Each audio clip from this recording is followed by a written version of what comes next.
The topic of discrimination is becoming a huge crisis in our world. There are many types of discriminations, such as race, religion, and sometimes even weight. When we live in this multicultural society, we are bound to discriminate against each other, intentionally or unintentionally. But how does this affect the victims?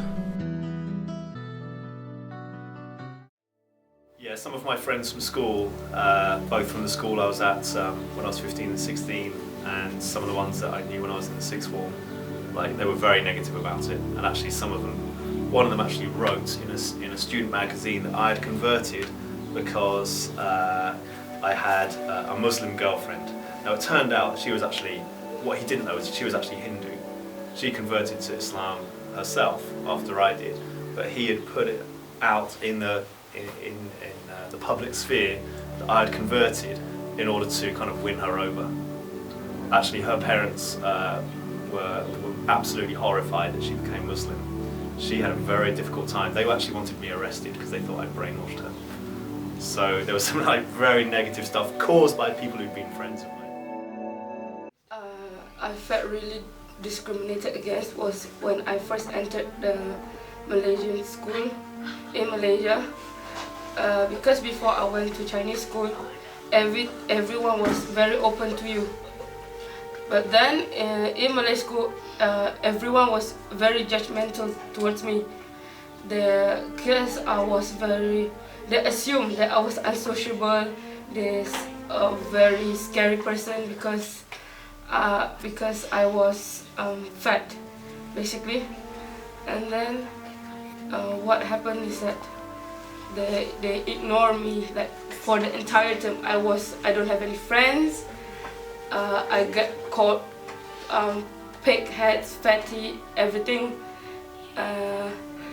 just because I was overweight. And then I just break down the next term because I just don't feel like I want to go to school because everyone is so judgmental. Yeah, 9/11 for me was a bit odd because I was in Tanzania again working and I had no TV, and at that time I had just met the young woman who is now Mrs. Wilde, or Mrs. Afzal Wilde, and she had seen it on TV and contacted me and said, "Oh, have you seen what's going on?" And I was like, "No, what's happened?" So I actually heard all about it over the phone. That was the first I knew. A few months later I flew back to the UK. Now at this time I had a nice long beard, proper Taliban style beard, and I was stopped at Heathrow Airport, and there was a guy on the flight because my flight had stopped at Schiphol in Amsterdam, so there's a lot of flights coming there. There was one guy on the plane that they were interested in. They identified me. They clearly have profiles. They deny it, but they do. So they see me with this long beard. They stop me. They say, "Right, do you know this guy?" I've never seen him before in my life. So he was clearly taken. He was somebody they were looking out for. For me, it wasn't long before I'd said, "Yeah, I'm a Muslim."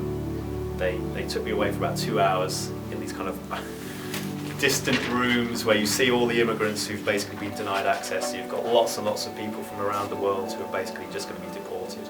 You put them in a little room, and they went through my bag, all the rest of it. They'd had the religious training, so when they found I had a copy of the Quran on the top, and they were like, "Oh, is it okay if we hold this and touch this?" I said, "No problem, just put it up there." So they went through my entire bag, all of my stuff. They checked my entire life history with their database, whatever information they've got. Did it all tally up? Who's waiting for you? My mum and dad. Said, "Right, describe them."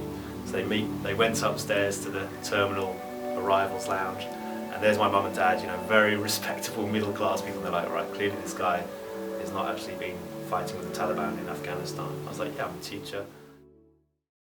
The following video is a real story regarding how awful discrimination can really get.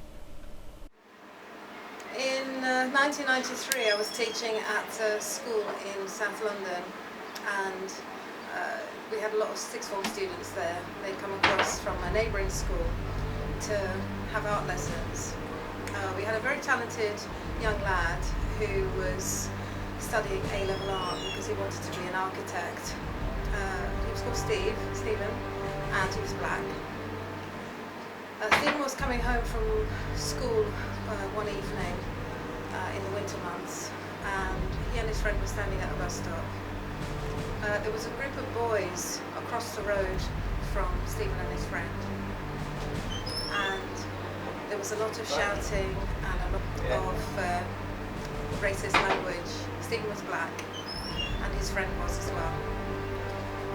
So these young lads, who happened to be white, were using a fair amount of racist language and calling out to them nigger and this kind of thing. And Stephen and his friend felt frightened, so they ran. Unfortunately, the boys caught up with them, and Stephen's friend actually managed to get away, but Stephen was caught and Stephen was stabbed. Now, Stephen died from his injuries, and his parents were always convinced that the attack on him was racist. Now, the parents managed to persuade the police to take the case to court. However, the case was thrown out of court. The boys who were arrested and who were accused of Stephen's murder were cleared, even though there was eyewitness evidence. And so Stephen's mother spent many years trying to keep investigating into the case and keep bringing the case back to court. Finally, the murder having happened in 1993. Discrimination happens everywhere.